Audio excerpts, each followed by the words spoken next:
Hello, friends. Uncle Marv here with another episode of the IT Business Podcast.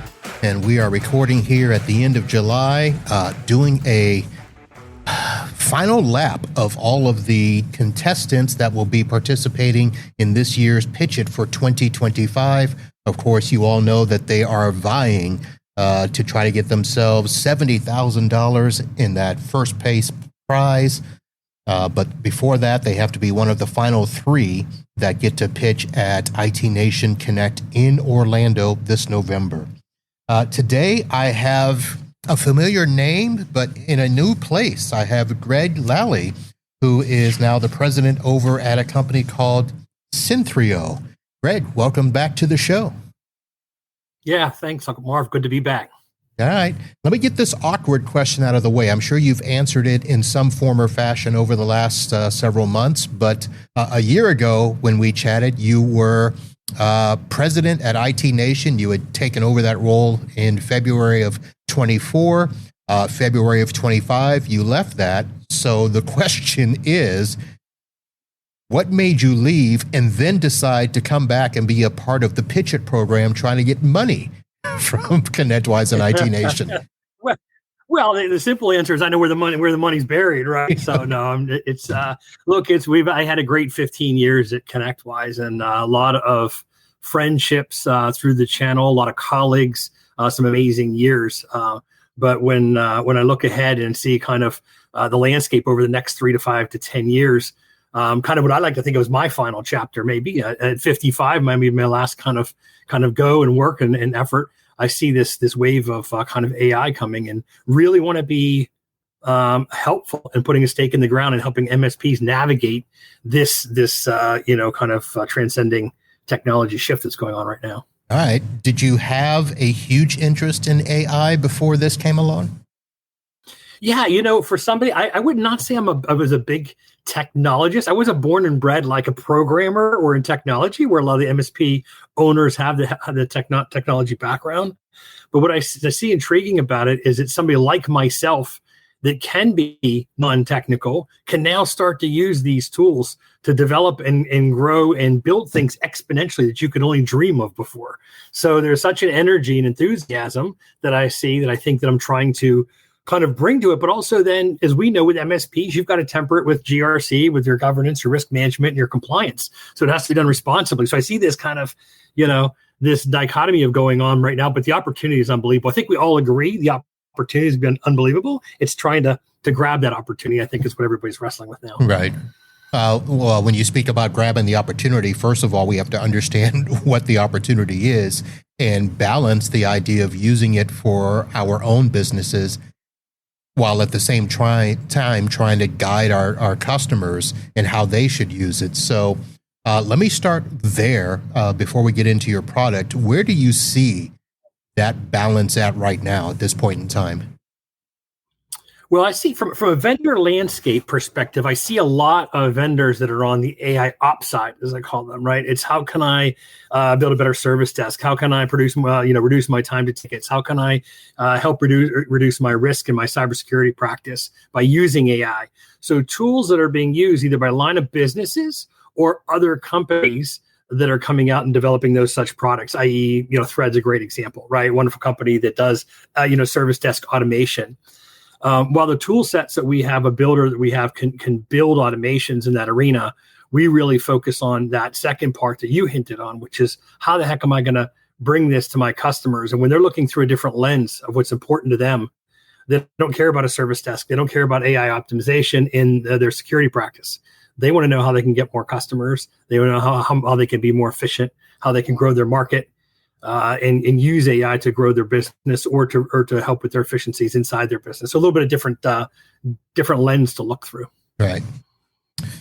I assume that you've been in touch with a lot of MSPs, both from your days at IT Nation and before and stuff. What are you hearing in the streets about where we are and where you see us going?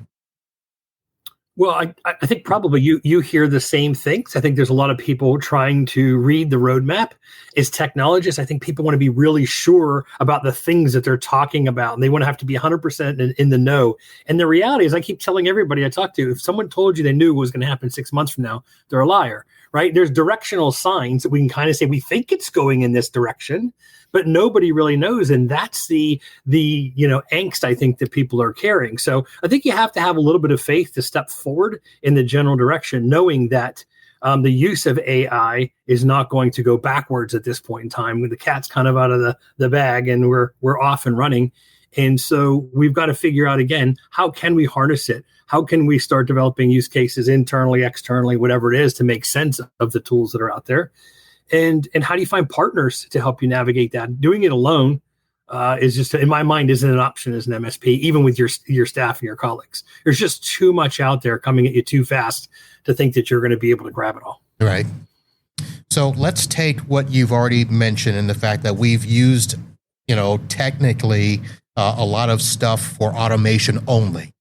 Even though we may have, used a little bit of AI, it's always been towards automation only, which, we can do that with scripting and stuff like that. So where does Synthreo kind of step in and, I guess take us to the next step? And no, I didn't mean that as a pun, but. Yeah, well, the idea is, again, connecting, your data. When you talk about agentic AI, you're talking about an instrument that sits in the middle that's fed inputs of all kinds and has the capability to think, to act, to respond, to learn. And that's very different than anything I think that's in the marketplace and what people are building right now. But that's the way we're going very, very quickly. So that's what we have, is a builder that gives you the capability to connect your data from your line of business applications or, any other, even via HTTP call, any type of, access to data, to inputs, to files, to databases, and to be able to make sense of it. And that's what we're really trying to do is, find this structured, unstructured data, help people clean it up and make sense of it. And that's quite a journey we're about to go on, because we all know everyone has very, very bad data, poor data quality, as a general rule. And that's the biggest hindrance. Right. Now, some of the things I've seen is that you're touting Synthreo as a AI workforce partner, a no-code AI builder. I guess my question is, if it's a partner and a builder, are we building that stuff for us? Are we building stuff for our customers? Are we letting them build? How does this work as an AI partner? Yeah, so Synthreo is an AI partner. We kind of have adopted something. I was 15 years at ConnectWise, we said before, and it was via the Continuum acquisition. It was kind of that strategy we employed then, which was we could do it for you, with you, or you do it yourself. And at that point in time, it was Continuum was a do it for you, where they would handle the NOC services in the back end. You could co-manage it, or you would get something like Automate, and you would have a tool and you would build that. So in that same vein, the structure I've committed to in Synthreo is very much the same. People can do all of the above. So if they don't have the skill set on staff, which we have a lot of acceleration mechanisms internally to help them get to market, the MSPs get to market, engage with their customers, identify use cases, we'll do the build, we'll do the scoping, we'll do all that in the back end, and we have a service for that. If they want to get to the point where they want to have their own builder and they want to develop their own IP, then we'll certainly facilitate that too. So we can be whatever people want us to be, assuming they have the right skill set, the talent, and the right mindset. Because the last thing we want to do, and as you know, with a lot of just vendors over the history, this is not one particular, is selling the shiny object in the tool. And then MSPs are left kind of holding back on, where do I go with this? Like, I don't know how to operate it, how to work it. I don't get the ROI out of it. Right. So our job really is to make sure that what we build, say as a custom house in the back end, what we build is going to be what the customer's expectation is.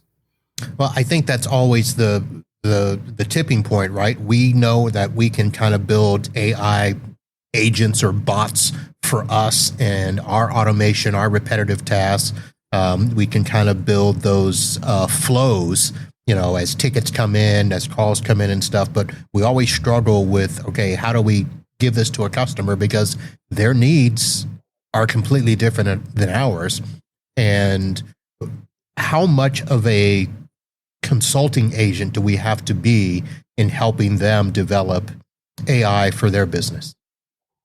Yeah, I think the time of being or recommending that you're, an MSP as a consultant or selling the outcomes or the business outcome is coming to a head. Like there's no option anymore. When you're talking about AI, you've got to be intimately involved in what they do on a day-to-day basis, your customers. And so if you're not that guy or person or woman that goes in there and asks those questions or respected in that manner, you need to start doing that. And that's a lot of, I wouldn't say coaching, but a lot of the direction, a lot of the frameworks, a lot of the education we work with MSPs on as well, is to start positioning yourself and your organization. If it says that you're, I'm in St. Pete, if you're St. Pete's, best IT service provider, 24/7, 365, we keep your systems up and running.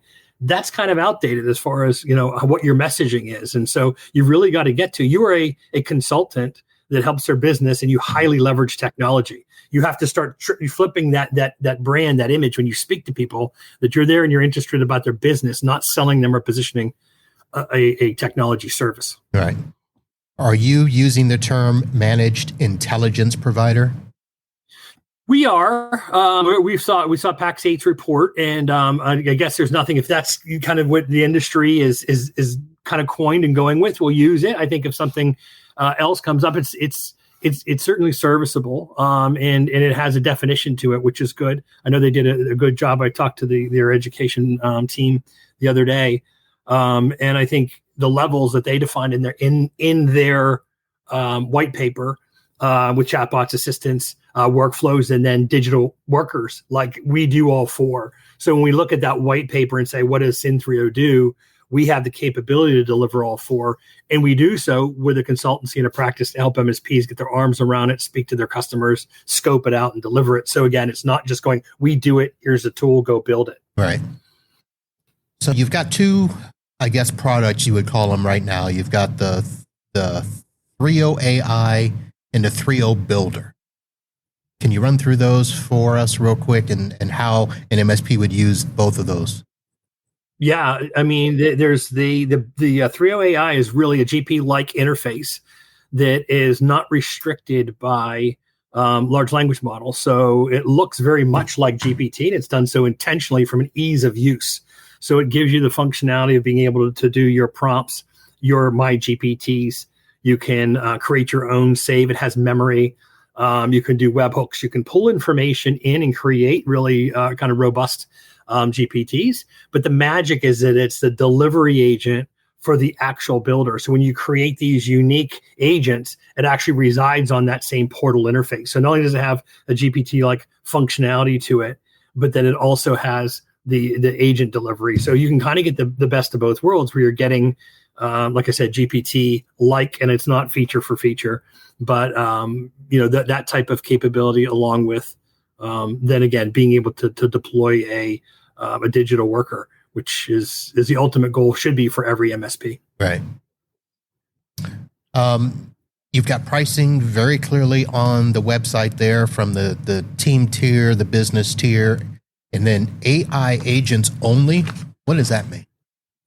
Yeah, so what we have out there is really for kind of if any eyes kind of catch the website, where it's for, if it's enterprise, if it's SMB, we don't market to anybody, but I don't want to put something out there that's non-commercial pricing either. So we have different packages for MSPs where we bundle hours with that. We bundle actually work products and teaching. Everything I talked about, the consultancy, none of that's represented on the website. So that's pure, if someone wants to build an agent and they have the know-how and build, it's, $250 a month. They can build their own, and they have to buy the builder, and then obviously then put the work hours, the man hours in to build it, other than having us do it for them. So that's more of a kind of MSRP, where to set your sights at, and that's kind of a good indication of how it's priced out, and obviously how we interact with multiple tiers, multiple distribution methods for the software. Right. Now, bringing this back to an MSP model, you say that this is multi-tenant and brandable. So is brandable meaning brandable as in co-branded with Synthreo, or can we white label it completely? Yeah, it's white label. You can put white label on it, so you can put your brand and then ultimately down to the end user as well. So you want to be able to, if the end user wants to make it their own, they should be able to brand and do that as well. Rule-based access control, so that you can control who sees what. Typical things you'd think about when you have to take about a product and make it MSP friendly and supportive, and obviously with security first in mind with everything that we do. We're in the AI Azure data centers, the new data centers, and so we follow everything pretty much to the T, as you would expect in today's day and age. All right. One question I want to ask that's it's going to sound broad, but I have a podcast coming up with somebody who just started their MSP. They've been in the space before, so they're not new to it. And then I had a conversation with somebody who is like, I want to start. Where do I start? So I want to ask you the question of, if you get somebody that comes to Synthreo just starting out, and they're trying to get an idea of what is this AI as a service, how would you describe to them? Well, I'd give you a good example of, I talked to a firm the other day out of Texas. There's three members, or they're ex-MSP owners from the traditional managed service space. They sold the business and they're launching just as an AI consultancy. So there's people that are going they're kind of dropping their traditional things that are going to get, I guess more standard over time with lower margins, or automated, if you will, and kind of get decrease in value and jumping right into kind of the high margin area. So I would say it starts with a mindset, and it starts with understanding that you're going to have to engage customers again, depending upon how they did it in the past. We talked about this a bit, is not how they're going to have to do it in the future. They've got to get much deeper and much closer with the relationships they have with the customers that they have that they're taking on. And they have to be very, very curious about how people are doing things and why people are doing things and who's impacted. And if you change something, how does that look and feel? You almost have to be biz ops. So you have to have a piece of that. If you're getting into AI consultancy, you have to understand business and business operations, and ultimately the boardroom KPIs as well. I mean, there's no better impact if I could tell you that I know you want to grow your viewership by 22% next year, and I can play a part of that in the AI solutions that I can bring, and I'll take a responsibility to that. So I think if you can tie your ideas and the things you're bringing to the table with to make a direct impact to the goals that the businesses want to achieve, that's how people have to start thinking about their conversations, how they structure their QBRs and their interactions with both their prospects and their existing book of business, to try to start educating them on the fact that they're in this business. But someone brand new, they've got a benefit because no one knows them as anything else. So they can go market themselves as an AI consultant and really focus on that area if they like. But they have to understand what readiness looks like, what good looks like, why ISO 42001 is important, and the framework that does exist today, how laws and legislation may change, but build it on methodology and build it on process and build it to last so it'll be sustainable. All right. Well, Gregg, we are doing this here to help get you a little bit of promotion and to get you ready for IT Nation Connect in November, which is hopefully where you'll do a big old pitch there, but you're going to have to do some pitches ahead of that. So I want to give you an opportunity to practice that. And hopefully this is your first opportunity to pitch. So I'm going to step back, give you 2 or 3 minutes, and let's hear what you got. Yeah, I don't know as much as a pitch as a friendly conversation, but I'll give it a go. Look, we have an aspiration here to really drive the digital native workforce for MSPs, and we've done that by creating the secure operating system that empowers you to create, deploy, and manage agentic AI at scale. I think a lot of MSPs are busy every day when they're, kind of running the business, they're managing their colleagues, trying to get new customers, all of the headaches, and then something happens like AI gets dropped on them, whereas this big shiny object and like kind of moths to a flame, we almost can't help ourselves, right? We kind of go and we're attracted and we start buying tools and we tool up because we think that's going to make us feel better. And, that's not necessarily the right approach when it comes to AI. The tools aren't going to save you because the what needs to change is the business model and the practice.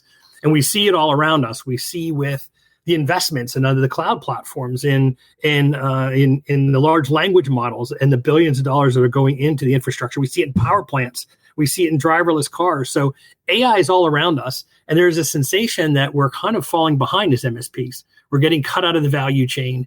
It's going on without us and around us. There's, OpenAI has 500 million logins a week. Google has 35 million chat bots, and none of that revenue is going through the channel. So we want to make sure that we can find partners like a Synthreo that can help you build and get money, not only on the products, but then the services and the coaching as well, the education. So we really look at ourselves as a partner, not another kind of AI tool as you look across the universe. And, ultimately we'd like to be that partner where we're going to balance the playing field. We're going to bring enterprise technology, truly being able to build agentic AI and have more people succeed, achieve their business goals, both at MSPs and at their customer level to have success. And we're building this all with a legacy of many industry veterans. So if you look at our leadership page, the people that have founded and supported it and will be supporting it are all industry veterans. So we do it with a full dedication to serve MSPs and to help them reclaim the rightful place in the value chain. So that's my minute and a half, maybe 2 minutes. I'm not sure how I hit on it. All right. Well, there you go. Good start. Gregg Lalle with Synthreo. Synthreo.ai is the website, folks. Go check them out. And of course, you can follow them throughout the Pitch It journey here. You're almost done with boot camp, right? Yeah, we got a couple more weeks. And I think by the 28th is my day. So a month from now, I'll be doing our formal pitches to the teams. All right. Well, wish you luck. And then, of course, we'll see you in Orlando this November and see you for one of the final three. Yeah, great. Thanks for the time. All right, folks, that's going to do it for this episode of the IT Business Podcast, another vendor profile for Pitch It. We've got a few more, so stay tuned. Check us out in your favorite podcatcher or check out over at itbusinesspodcast.com. That's going to do it, folks. We'll see you soon. Holla.